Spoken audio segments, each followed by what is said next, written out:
And we are live. How's it going, internets?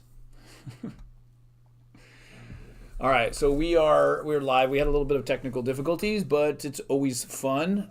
Scott, good to see you. Spaceman, good to see you.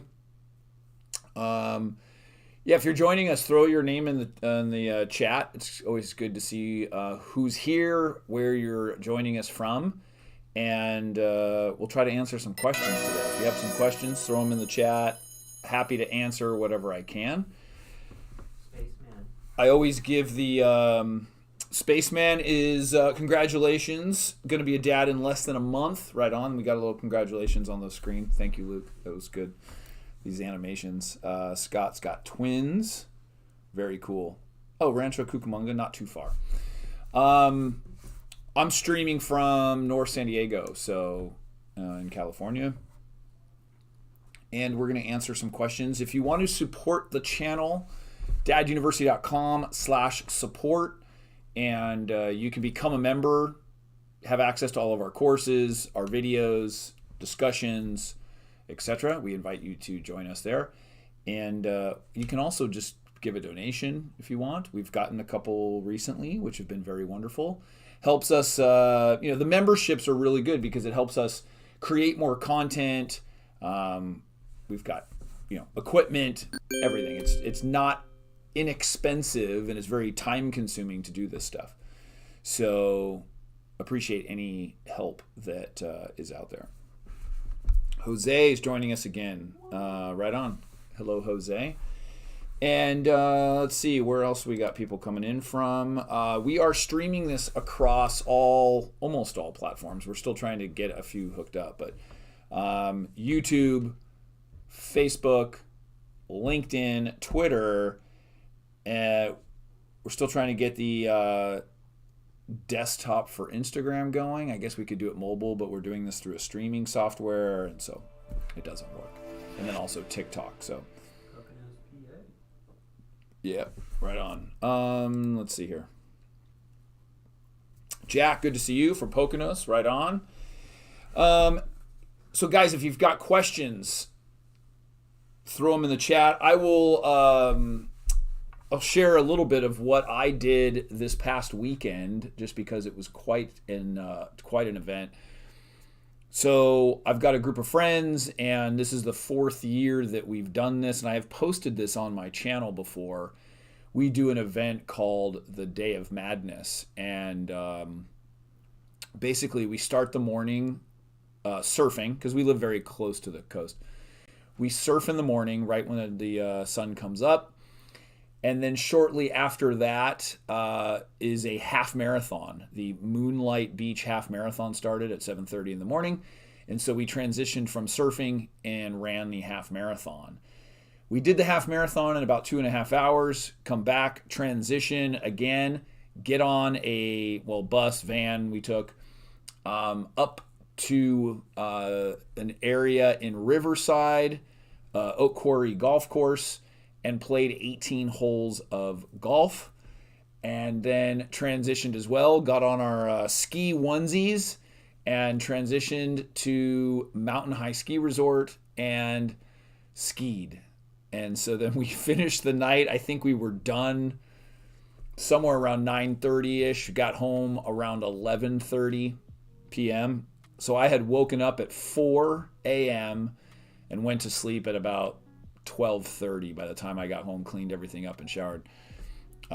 So long day, very excited. There was 7 of us who completed this, but Yeah, I may share the video again. I shared the video some time ago on this channel, and granted, it's not the content of this channel, but what it does is showing you, because these guys, almost all of them, except for one this year, are dads, and so we're all in our 40s. One was even in his 50s, showing you that you can do all these things, and it's possible, and it's possible that you can do all these things in one day. So. It was quite an event, quite fun, great group of people, and so I shared that. So I am still recovering. Today's Tuesday. It was on Sunday. Yesterday was basically a wash. I couldn't really function much as far as just my brain wasn't working, didn't get a good night's sleep, and a lot of the guys said kind of the same thing. So that's it, but it was definitely a great time, great event. I will post some pictures and video. We're going to compile something. So back to the live. If you want to ask a question, throw it in the chat. And let's see. So Jack asks, I went through your playlist and was wondering if there is a playlist I can follow that will take me through my wife's pregnancy until birth. No, there is nothing specific like that. That's kind of interesting. Within our membership, we have all of the pregnancy videos in one place, but there is nothing specific, like in an order. And the thing is, people experience different things at different times. We don't necessarily, and I don't have videos that are like month 2, month 3. And there's reasons for that, actually. One, people, have different things. But I'm not, I'm very focused on what is going on with us. And granted, part of it is supporting your partner. But, I haven't done anything where it's like in order of that time. And I don't even know if I would be capable of that. But it's an interesting concept. There's just, there are some playlists. I haven't been doing the playlist probably as effective as I need to be. Just add it to the list of things that we need to get done, but it all takes time and money. So, all right, a couple questions coming in. Let's see what we can do here. I think it's Jamel, self-improvement. What does it mean if your daughter picks race cars and loves combat sports over Barbie dolls and girly stuff? What does it mean? Nothing. I don't. My daughter's a martial artist. She liked to play in the dirt. She liked to do all that stuff, but I'm not sure what you mean. The only thing it would mean is if you have some sort of difficulty with it, or you have some sort of, gender bias issues. I don't see anything of it. A lot of times it means something when that means something to you, and you can even take it off the gender thing. Let's not even say like that your girl does things that are considered what typically boys would do, or vice versa. A lot of times what happens is that, parents, like let's say a dad is really into, some kind of sport, and their child is not good at sports. You've got to reconcile that. Like you want them to participate. Like you were a, award-winning football player, and your child has no interest in playing sports, or maybe even plays sports and isn't very good at it. And you have to realize that they're their own person. They're going to find their way. And so it's the same thing even gender-wise. It's like, your boy might play with things that you think are considered what would normally be called a girl toy. It doesn't matter. It's allowing your child to find their way, and then supporting them in whatever way that is. People might have a difference of opinion, but like I said, my daughter is a martial artist, and yet, loves girl stuff, and then can be really tough, and can be, so it's every child's different, and you let them find their way.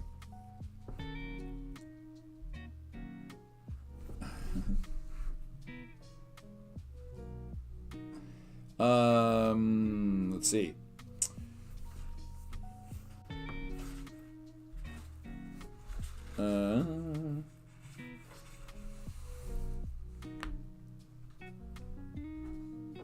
Okay, so Bap Chap, good to see you again. It's been a while. I recall you back in some of, or maybe you were just here recently. I just remember your name. My 2-year-old is struggling right now with sleeping overnight. Ever since the hour change, is sleeping beside him until he falls asleep considered a bad thing? So there are arguments all over the place about what is good and bad. I think that is an absolute individual thing of what it is that works for you and your family. Now, you have to realize that there are certain things that might affect a child in a certain way, but that is totally your decision and up to you. I personally don't have an opinion of it, whether it's good or bad or anything. I'm trying to think, if this was my child, I would be hesitant to sleep beside, this is just me personally, I would be hesitant to sleep beside them because of my own, desire to fall asleep, or my own desire to be in my own bed. Maybe it's selfishly. I don't want that obligation that I need to be there in order to fall asleep every time. Some parents don't care. They're fine with that. And if you're fine with that, go for it. But I think for me personally, I would be hesitant to do that because I don't want to be obligated to fall asleep in that child's bed every night. So I'd be more inclined to, if anything, I'd be more inclined to allow your child to sleep next to your bed. Or my parents used to do that with me. Instead of me being in their bed or they come in my bed, when I was scared or sick or whatever, they'd say, fine, just lay down next to us. And so I would lay down next to them on the floor. I'd bring a sleeping bag and I would lay down. When I would remember when I was really little. I was 26, just kidding. So yeah, I mean, there are huge proponents of co-sleeping. There's huge proponents of, not doing it and having your child be independent. I don't know that I have a very strong opinion. Like I said, I wouldn't want to put myself into that obligation. So I think it's totally normal to have those struggles, especially at 2 years old. They regress, they have difficulty sleeping, the time changes. It can be difference in like the lighting and everything else. And so I think you just be patient, give them some time. Maybe even try changing the time a little bit. Maybe do it a little bit earlier, do it a little bit later, kind of, fluctuates a little.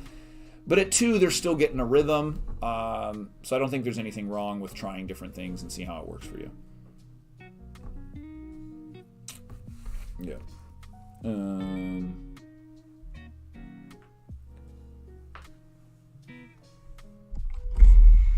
Jamel, you're asking, what does it mean if your daughter picks race cars and loves combat sports?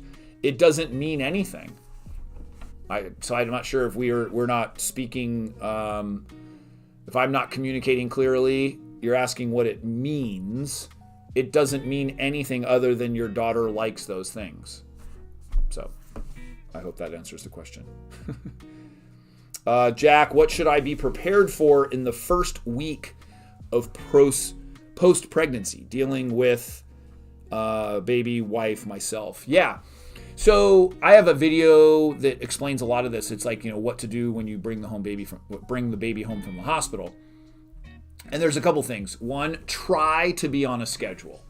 At least put a schedule down on paper or on your phone. You may not stick to it, and that's okay. But at least plan that. The other is to communicate with your spouse, partner, wife, however you, about what is needed. What does she need? What are going to be the responsibilities of both of you? And that may change too, but at least have some idea and saying, hey, I'm going to make sure we have dinners. I'm going to make sure we have meals. I'm going to clean the house here. You're going to do this. We're going to have the baby here. Now, some people don't like that kind of planning because maybe they're more go with the flow type of people, whatever.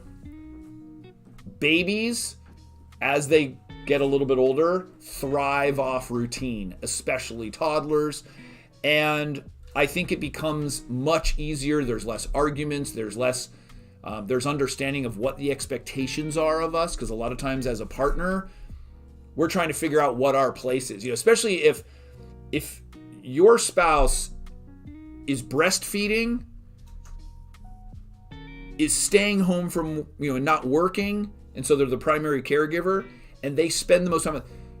It can often be a situation in which we, as the men, are trying to figure out our place in this new environment. For some men, they're very clear. Here's my role. Here's what I got to do. But for others, they feel very lost. They feel like it's a little bit more one-sided. Mom's the one who's taking care of the baby. She's feeding the baby. She's sleeping and helping the baby. She's doing everything related to the baby. And then you're sort of left here like, what do I do? So I think that that's a good thing to prepare for, is what are our roles? What are our expectations of what each of us need to do? People will talk about sleep. I think the first week too, sometimes people sleep okay, and then the next week or two they don't, and then so forth. The sleeping can be difficult. I think the best way to prepare is to be prepared that anything can happen. This is happening, don't get stressed out about it, it's totally fine. Then all of a sudden the next day something else happens, it's okay, you gotta change. So like, being comfortable with the uncomfortable is kind of the new norm. And I think that takes an adjustment for some people. Some people are totally cool with it. Other people like freak out. But yeah, just, communicate with each other. Try to be empathetic and understanding that, physically too, your wife can be, in a lot of pain, very tired.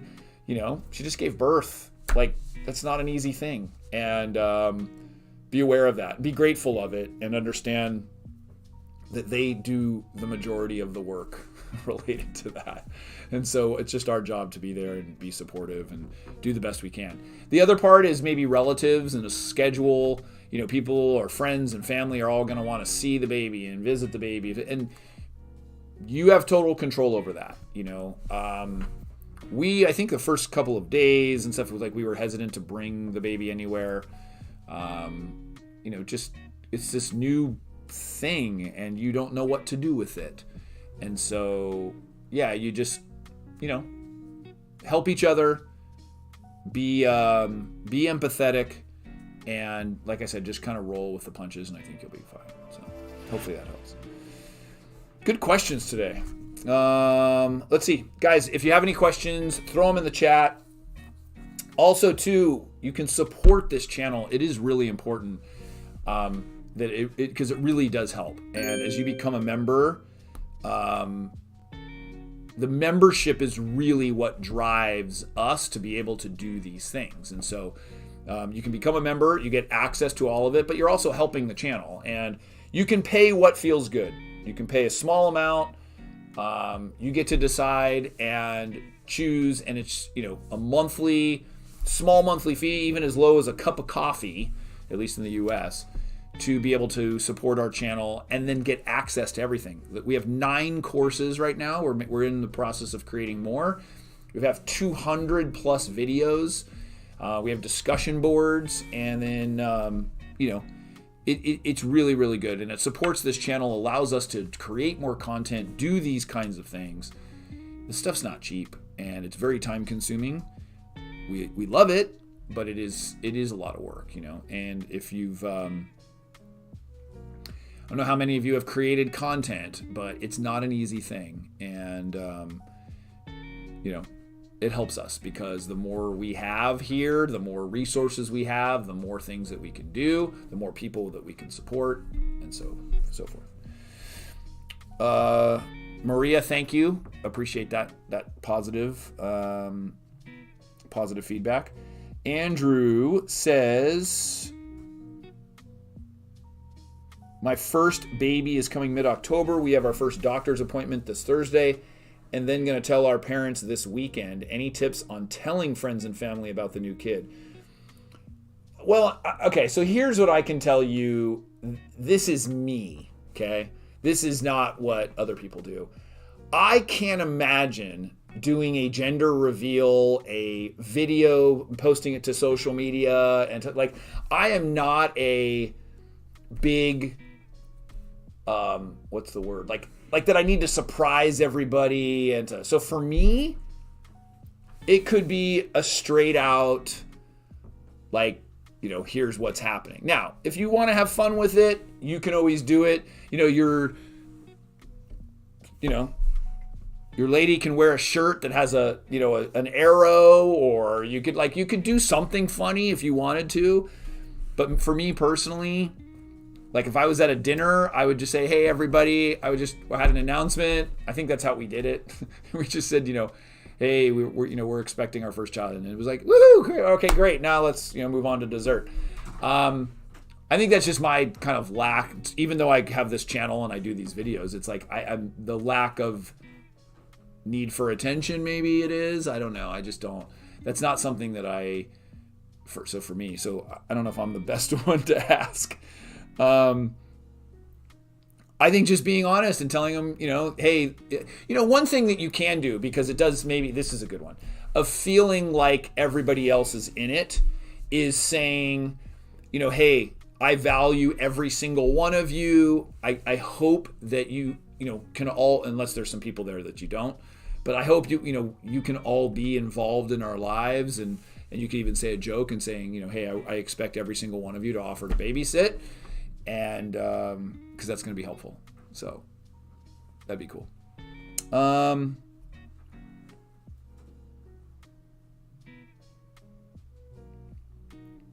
Let's see here. Yeah, some other people have some good suggestions. Yeah, Jack says, I got my mom and sister sports jerseys with grandma and auntie as their names on the back. That's good.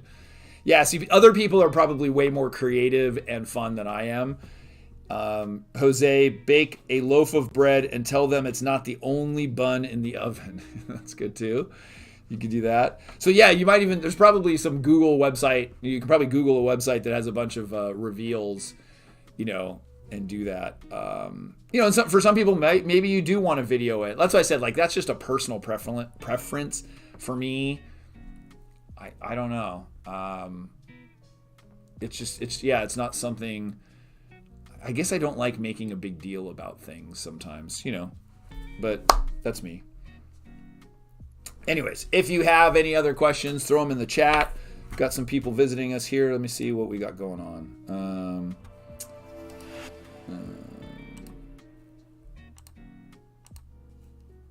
So I'm trying to keep up here. Also, too, remember, too, if you're watching this on replay, you can also post a comment and ask a question, and then we'll do it on the next live.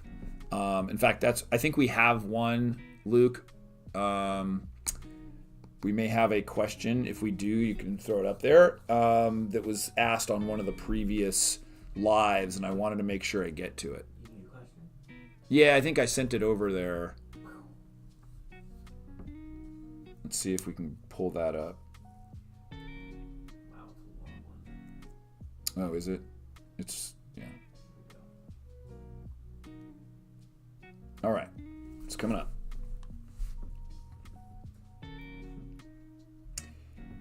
I can't see it, though. Oh, really? Yeah, put it up higher. There we go. Might have to make it smaller. There we go.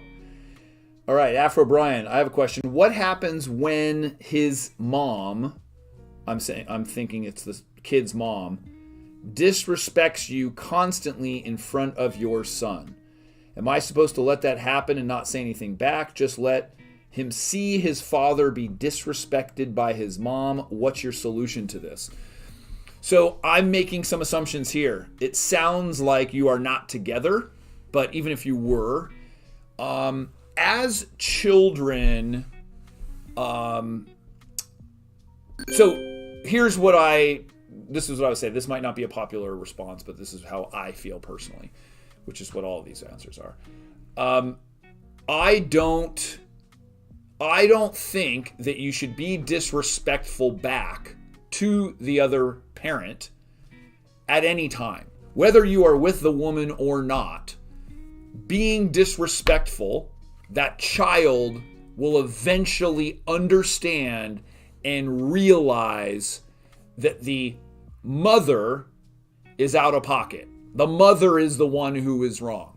Now, you don't feel like that way, and it's better to understand and have your child look at you and say, wow, my dad always handles a situation with respect and dignity and stuff. Now, it doesn't mean that you don't respond. It doesn't mean that you don't, as an example, let's say she yells at you and something, you say, hey, listen, I don't appreciate you yelling at me, but I think we could handle it in a mature way or something. Like, the way that you handle it is by being calm and respectful back, and that child will see that that's how you handle situations. Instead of you yelling, you sticking up for yourself, and however sort of the machismo that, people will, the bravado, however you want to say it, that, people will use that because they feel like they're being disrespected or whatever. And it's like, I've got to show my kid that nobody gets to treat me like that. Well, that's not really how you rise above it. The way that you rise above it, if you look at people like, I mean, this is at least who I envy, the comparison would be, let's say the average fighter, let's say like mixed martial artists, not all of them. I mean, I love mixed martial arts, but I'm saying like that aggression when somebody yells at them and then they're yelling back, or, that's really loud. Can you turn on the volume on that one? Oh, I can hear, I guess. Yeah, sorry. We've got audio going around. Let's say you have like an MMA fighter or something like that, and then the opposite is a guru, like a meditation guru or something like that. For me personally, I would rather respond, react, and be like the meditation guru. So let's call it Gandhi, Sadhguru, all these people. You could yell, scream, disrespect, whatever it is that you want to do at them, and they're going to respond back to you with love, kindness, respect, and it's how they are. They do not allow other people to affect their emotions. And in fact, I talk about this in one of my courses a lot, actually. It's throughout a couple of courses, but one specifically where we talk about other people don't get to control your emotions, and the same thing that you're showing your child is by being loving, being respectful, and then, can you check them? Absolutely. But you do it in a good way where the child gets to see that. And so, somebody's disrespecting you, yelling at you, whatever, you say, hey, listen, I don't appreciate that. Why don't we talk in this way? Because that's going to be a more effective way to handle our disagreement. Something like that, and your child witnesses that. So powerful. So powerful. So that's what I do. All right. Wow, all these questions came in. Okay. All right. Oh, you guys are all talking to each other. Good. That's cool. All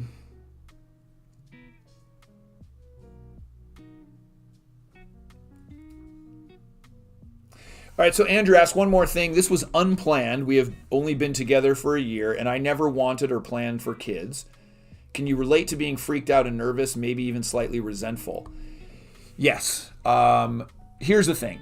Even dads who plan it and are excited are fearful. You are embarking upon something that you have no idea that and can totally be understandable. The fact that, you didn't plan it, you didn't necessarily want it, but here you are. Coulda, shoulda, woulda, we're not going to talk about that. It's like, it's here. Now what do you do? How do you make the best of that situation? I have a video on unplanned pregnancy. I would suggest you watch that. If you're not on, you are on YouTube. I think so. It's on unplanned pregnancy, and it is specifically talking about like not worrying about what you coulda, shoulda, woulda done. Now, what is it that you got to do? How do you do this to the best of your ability? Because that child is 50% your DNA, and you deserve every right. And more importantly, that child is going to benefit from you being in their life. They just are. And, are things going to be a little bit different? Yeah. Yes, they are. But you have an opportunity that, think about too that many people don't get that opportunity. And so, looking at things from a positive perspective, being grateful, because the resentment is not going to help. In fact, somebody once said, being resentful is basically drinking poison and hoping that somebody else dies.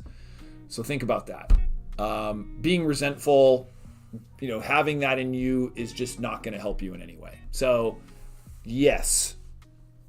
GPS asks, where am I live other than YouTube? We are on LinkedIn, Facebook, Twitter, IG. Next to you. Yeah, we've got IG as well, but IG is not hooked into our system. So if you're on Instagram, you can watch, but you got to go to YouTube, LinkedIn, Facebook, Twitter in order for me to see the questions. It's just the software that we have. Instagram has not approved it's in beta or something for desktop.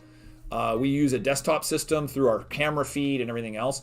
With Instagram, you can only do the lives through a phone. And so hooking up that phone, we just have an extra phone that is doing it on Instagram. So,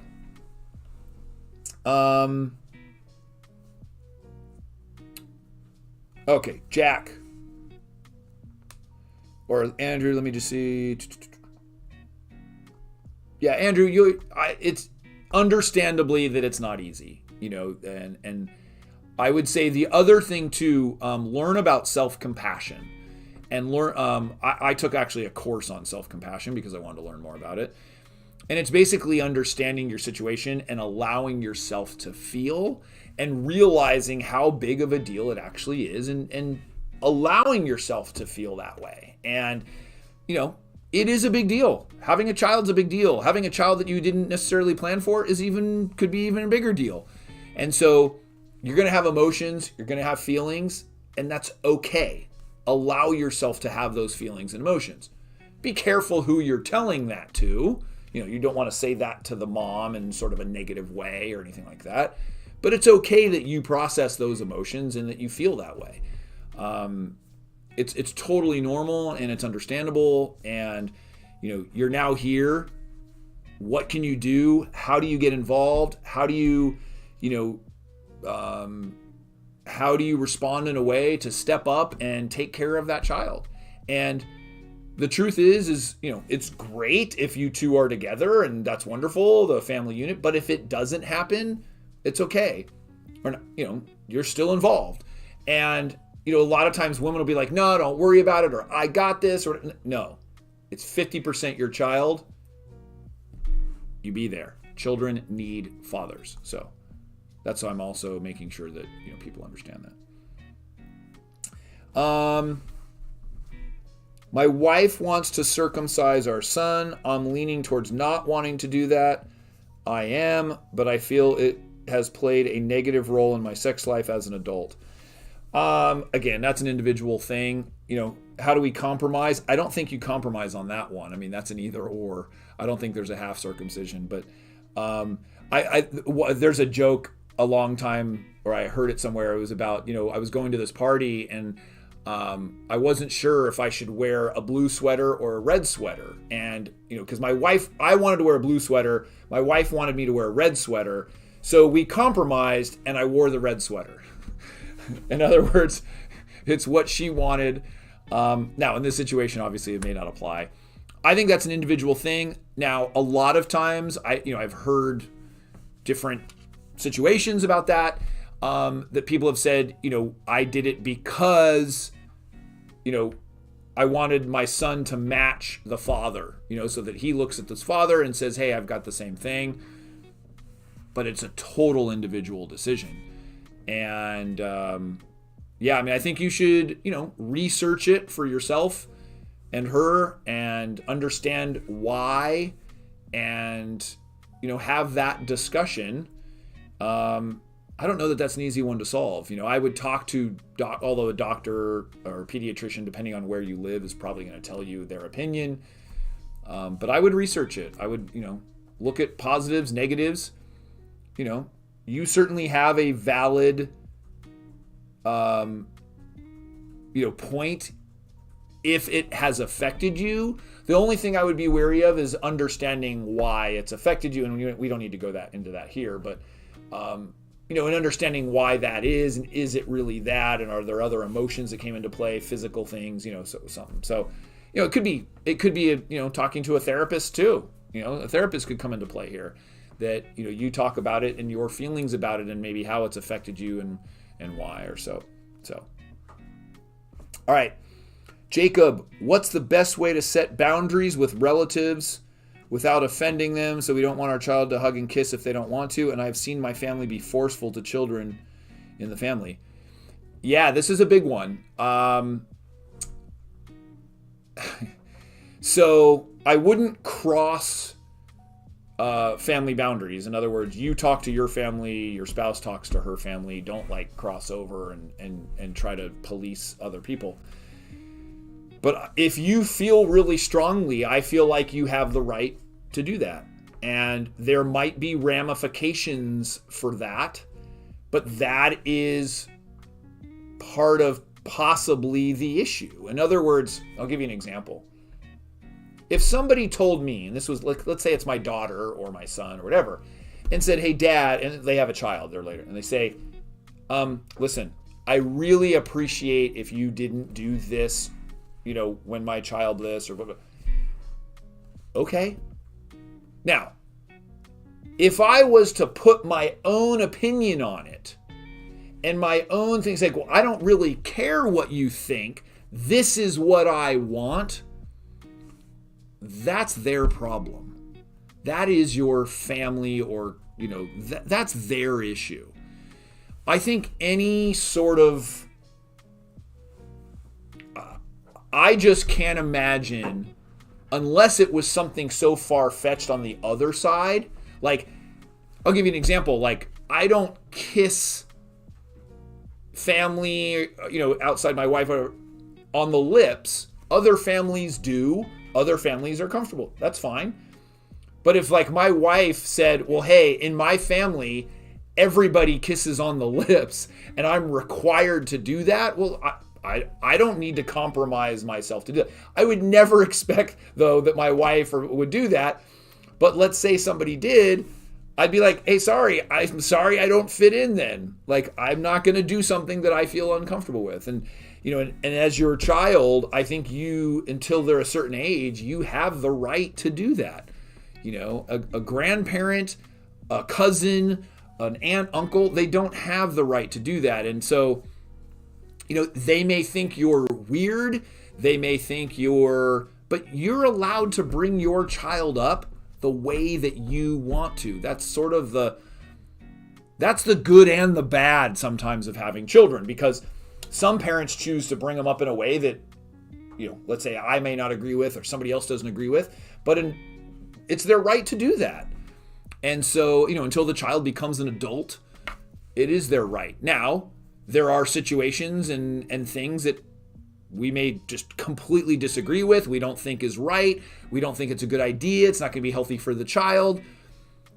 And if those are that strongly for you, I don't know that I would compromise on it. Now, on the other side, there are things that you could think that you think are best for your child, and they may not be. Let's say that you felt like spanking was a really good way to discipline your children, and nobody in your family agreed with you. Now, do you have the right? It's your child, but your family,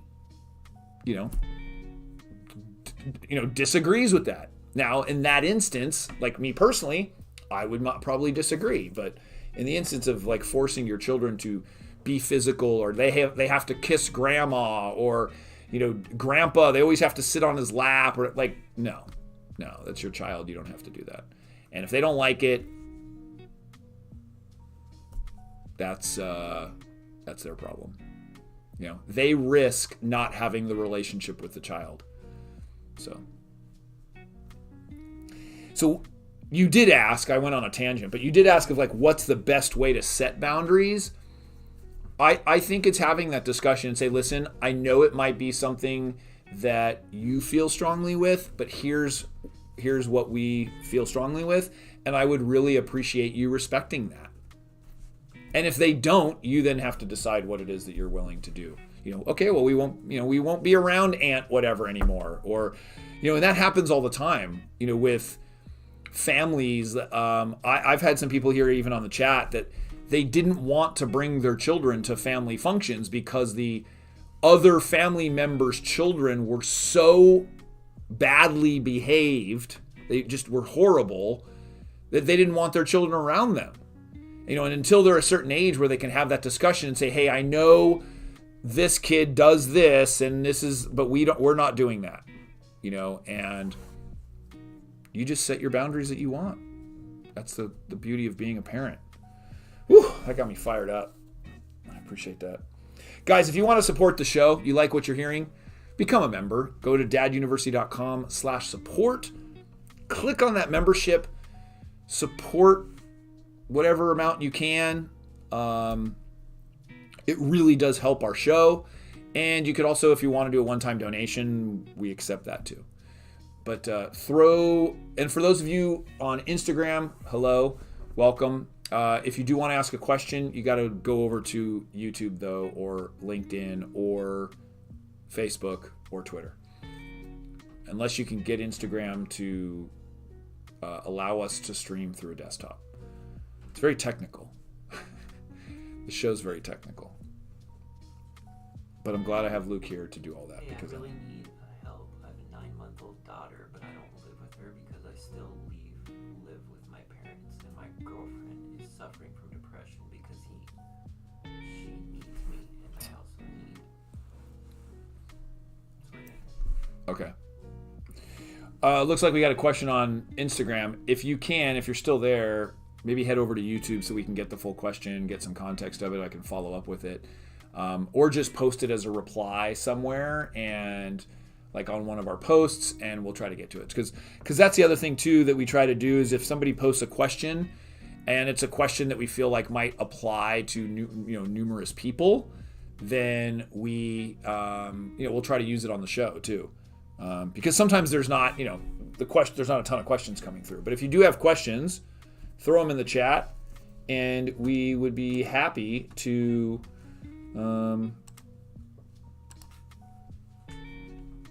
do that.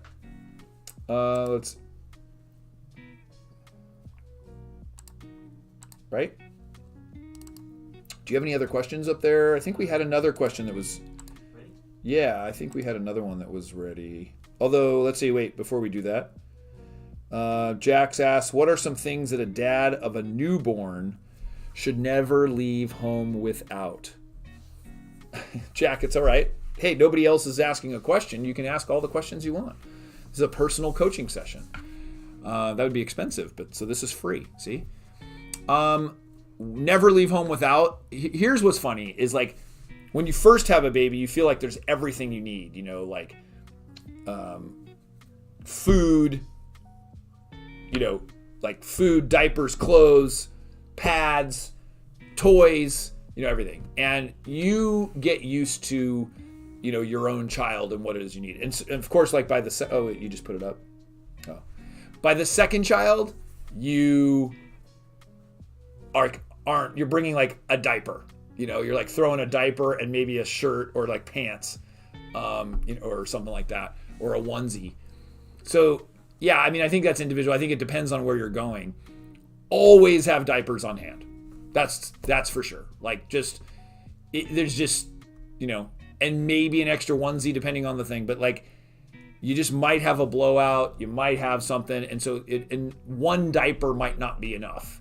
So depending on, even if you just go out, I always had diapers with me. And that's really like the number one thing. If your baby's still breastfeeding, then you can have some milk, or, you have whatever, or, and maybe some sort of toy or a pacifier or a chew toy, whatever it is that you're using. But all I can really say is diapers. Though that's what puts you in a bind, is when there's a huge blowout and you don't have a change. That's the worst.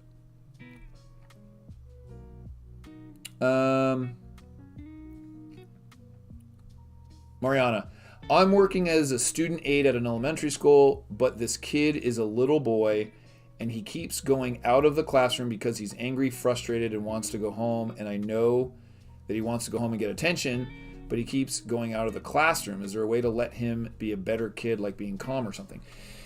Yeah, so, well, first of all, what I would do is, if you haven't already, and this is probably something, if you're the student aide, I would talk to the teacher about this, is, have a discussion with the parents. And Jack had just written he has separation anxiety, for sure. But it is the role of the teacher or student aide to calm them and do that. So there's a lot of different ways to do it. What I would find out, though, too, is if there are any other major issues with this child, like at home, and this is normal behavior. It's not like there has to be a problem at home, but like just to find out more context of this, because there could be different issues. If the child's not listening over and over and over again, that could be a problem. I think also, so what I might suggest, and this may or may not work depending on the temperament of the child, is to put the child in charge of something. So I don't know how old, he's a little boy, it's elementary school. So put the boy in charge of something. So that child is in charge of making sure the books are lined up. Or the child is in charge of something. Making sure that the child's in charge of something, give them a job. Or 2 or 3 jobs. That's one thing that might work. So as a toddler, it's separation anxiety. So the other thing too is talking to the parent and knowing what calms the child. Like for some kids, for some kids, like physical touch, depends on the school, I'm not giving suggestions that that's okay. But for some kids, they might, a hand, putting your hand on their shoulder or something like that, if the school allows it. I know in certain instances you can't. The child just might need a hug. The child might, might just want to hold your hand or something like that so that they feel better. If it is, like I think Jack had said, separation anxiety, depending on what the child is feeling, you could have a picture of maybe their family. Let's say, maybe that would help. Maybe something from home helps. So if the child has like a stuffed animal or a book or an action figure or something that they really like. But I might maybe look up on Google or even YouTube about separation anxiety if that's what they're having. And, with toddlers, it's totally normal behavior. My children were different that way, whereas like my son was very independent. My daughter had more separation anxiety, but then like is now very independent. So it's like, it just kind of depends on that age, or on the individual child. But I would say about giving the child a job is really good. Like, hey, you're in charge of this. No GPS, do not put on Coco Melon. We're not going to put on TV to soothe them. We're not going to put on a computer. We're going to get them to understand what's going on. So I think giving them a job is something. I think and understanding if they're having separation anxiety is one.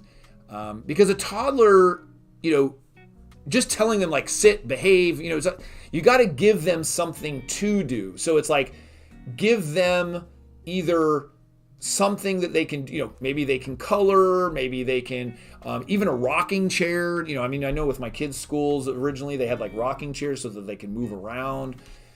You have to understand the individual child, and I think that would be helpful.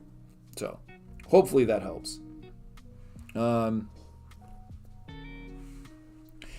Jack says, my mom sent me to school with a picture of her. Yeah, a picture is great, like a picture of the parent, picture of the family pet, whatever may calm the child, that could work. I think that's helpful. Like my kid, I remember they had that in their class anyways. It was like every child had to have a picture, like a picture from home, some sort of like action figure, stuffed animal, a note card that said like, I love you. Something like, there was a bunch of things and they put them in a bag and like each child had theirs. So like if they needed it, they would refer to it. So Cool. Mariana, sounds like that will help. So any other questions? I think we had one other question I wanted to get to, because I think it was pretty good. Ready? Yeah, it was I think it was about toddler eating, something like that. Yep. Let's see, we're gonna put it up on the screen.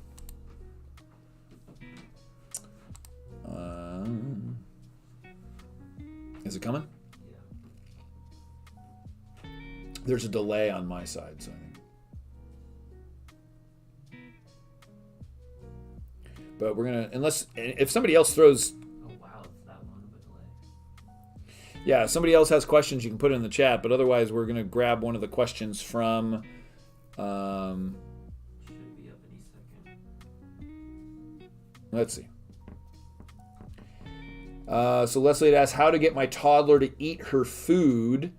She doesn't want to eat most of her meals during the day. So I think there's a couple things that this could be. This is very, very common to have finicky eaters and such. And oftentimes the thing with toddlers too is that they all have different, some toddlers may like to eat a meal as we do. We eat a breakfast, lunch, and dinner. But a lot of the time they don't. A lot of young kids and toddlers, they like to graze. They like to eat a little bit at a time. They can eat 5 to 7 little small things, throughout the day. And so I think you have to be okay with that. It's like we often think, because we are sitting down and having a breakfast or a lunch or a dinner, but that may not be how they like. And they might just be full. We're thinking that, like, hey, you need to eat everything on your plate. And that's not the case either. So, a couple things I would say not to do. Don't bribe them to get them to finish. Like, hey, if you do this, you'll get this. If we'll get ice cream if you do this, or that's not the case. The other two, and this was a mistake I made early on, was, sitting there for a half hour, 45 minutes to force your child to eat. If they're not hungry and they're not eating, fine, done. Oh, boom, we're out. And if they're hungry, you're not giving them something else, 20 minutes later, you're giving them the food that they were supposed to eat. That's how it works. So you got to keep that in mind, and you have to understand that. Also, you're not a short order cook. Maybe if you have one child and it's you two and you're not making something, but as the child gets a little bit older, they're eating what you're eating. Like, that's how it works. At least that's how it's always worked in our house. We don't get separate meals. You're not a short order cook. So, yeah, and I think there's also like this idea of somehow like you get punished. So not only just like, make the kids sit there, but like if you don't eat, you're going to get in trouble. And what happens is that you're creating anxieties for food. The mealtime is this anxiety, and it's not. It's fuel for your body. And yes, mealtime is social, but like until the child gets a little bit older, that's not going to be the case. You're not reviewing how their day was. It's when they get older, you'll have a chance to do that. For now, it's routine of sitting down, eating food. The food's healthy. It's good for you. You have energy. It's like you want to have a positive association with food, not, this is crazy. And it becomes like a fight every time. It's like, okay, you don't want to eat, don't eat. But this is what the food is. And if you're hungry later, then you let me know, and this is what we'll have. And 20, 30 minutes later, they'll probably be hungry. Now, I know my son was very, very, he pushed food away. He had a sandwich. I forget, he was like 3 or 4 years old. And we had that rule. Like, you're not getting anything to eat until, like, that was the meal. Now, this was a meal that he often ate and requested. So that, and at that time, we even said, like, hey, would you rather have, I think it was like, let's say it was like a or turkey sandwich or tuna fish or something like that. And he picked the turkey sandwich. And because we give him the choices. And so we had this turkey sandwich. And then he said he didn't want it. So we're like, okay, fine. It was almost 24 hours, I believe, if not longer. And we were at a park. We went out to a park, or like an amusement park. He didn't eat, didn't want to eat, didn't get anything else. We said, hey, will you still have your sandwich? No, I don't want it. No, I don't want it. No, I'm not eating. Okay, fine. And it was like not until the next morning and he ate the sandwich. And it was like, it would be one thing if you're forcing your child, like, you know, some new food that they don't like. This was a sandwich that he had all the time. He wanted it. He chose it. And then decided like to play some game. So we said, okay. So literally he didn't eat for 24 hours. And yeah, it was like from breakfast until breakfast or something like that. Or lunch until like next lunch. Yeah, it was pretty crazy. And, you know, now he eats everything. We can't keep enough food in the house as a teenager. You know, kids eat everything. But yeah, I think, you know, as far as like forcing children, just keep that in mind, that you do not want mealtime to be a negative association. And I think so many times as parents, you know, we force them to eat. We force them to finish their plate. We force it. Now, it doesn't mean like if you want them to have the carrots, they need to have them. They just won't get anything else until they do that. But they don't need to finish them right then. You know, they might be full. So they don't need to finish it right then. You know, if you want to have it in an hour, then you can have them in an hour. Then you have your carrots. But you're going to eat them. That was the lunch.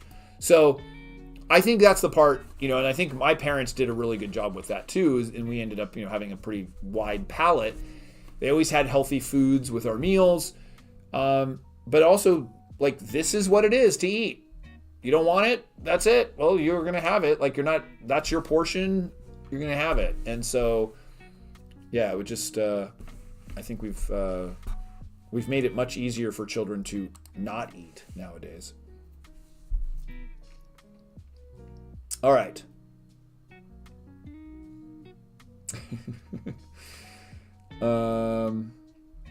I think we are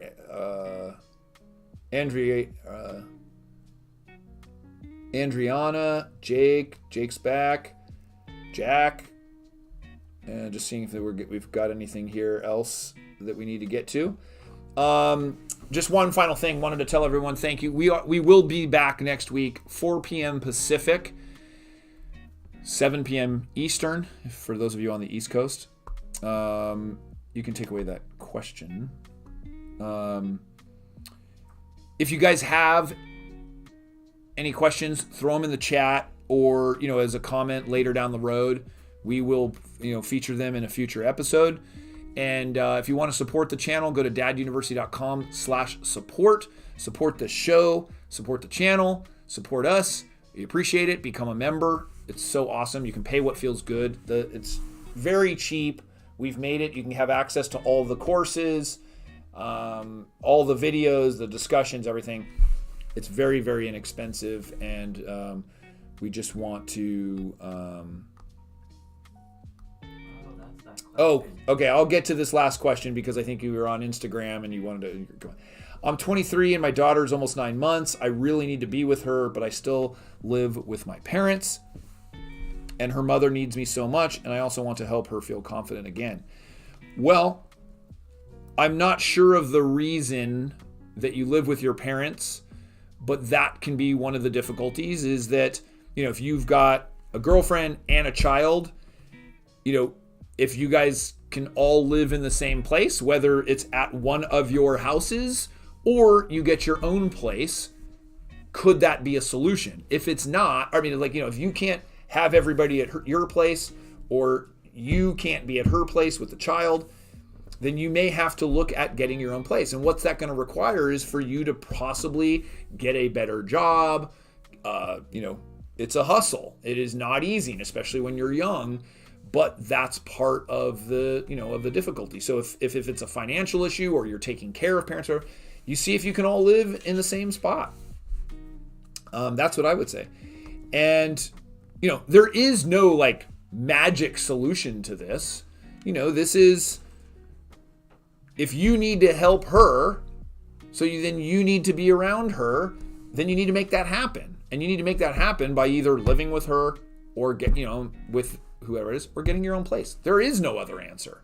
I wish I had some other magic pill or something, but that's it. You got to make more money, or live with the other family, or she lives with you.